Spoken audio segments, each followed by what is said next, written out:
Emily Blunt says she found out about the Oppenheimer Oscar nomination as she was cleaning up dog poop. In a Tuesday conversation at 92NY, Blunt revealed that she and her husband, John Krasinski, had a brief weep directly after picking up my dog's poop upon learning of her nomination. For her performance in Oppenheimer, Emily Blunt is nominated for an Oscar this year for the first time, but it turns out that she didn't learn of her candidacy in the typical Hollywood fashion. Blunt stated that, despite the months-long speculation that she will win an Oscar, being called an Academy Award nominee doesn't feel natural to her. In an interview with Josh Horowitz at 92NY on Tuesday, the whole thing is very frightening.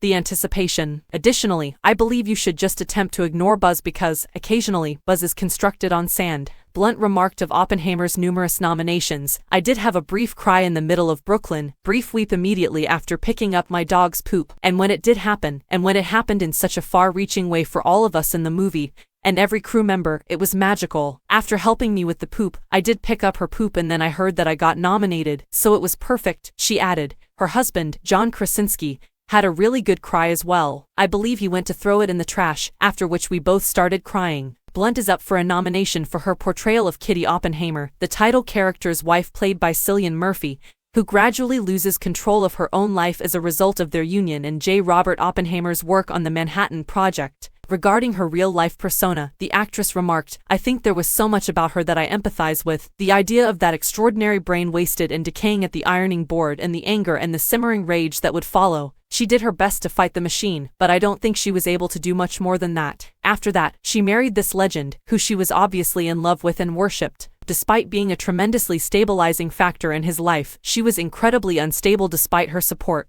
She may have bled for him, but I believe it was to her own harm. Although Blunt plays drunk in multiple moments in the movie, she claims that this is the only occasion in her career where she has actually consumed a few beers prior to a drunk scene. I tried that once, and it didn't work out well. It was so long ago that I won't even tell you why I was so disorganized and paranoid. Blunt teasingly said, no, I prefer to be stone cold sober. I mean, I seem to have done this a couple of times. I'm like the go-to for ugly drunks.